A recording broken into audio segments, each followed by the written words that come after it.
అది CPM party జాతీయ ప్రధాన కార్యదర్శి, మాజీ పార్లమెంటు సభ్యులు, 2 సార్లు రాజ్యసభకు ఎన్నికై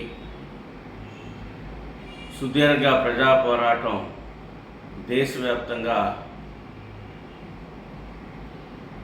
ప్రజాస్వామ్యం కోసం,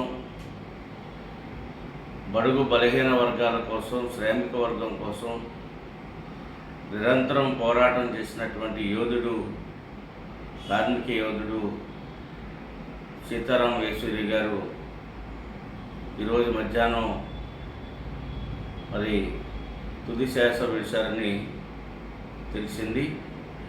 చాలా బాధాకరం.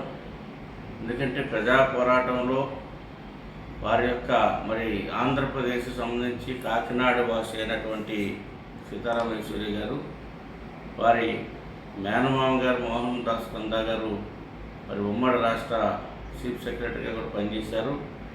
సీతారాం యేచూరి గారు విద్యాభ్యాసం కూడా జేఎన్టీ ఢిల్లీ ఐఏఎస్ టాపర్గా ఉండి ఉద్యోగాలను పక్కన పెట్టి ఏ ఉద్యోగం కోసం వెళ్ళకుండా ప్రజా పోరాటాల వైపు వచ్చి దేశ రాజకీయాల్లో ఒక ఉన్నతమైనటువంటి స్థితిలో మరి నిజాయితీగా పనిచేసి ప్రజల కోసం ప్రజా పోరాటాలు వర్ధిల్లాలని మరి సిపిఎం జాతీయ ప్రధాన కార్యదర్శిగా పనిచేశారు. వారు ఎన్నో విజయాలు సాధించి ప్రజా పోరాటాల్లో మరి పేద బలహీన వర్గాలకి అండగా నిలిచినటువంటి సీతారాం యేచూరి గారికి నివాళులు అర్పిస్తూ ఉన్నాం.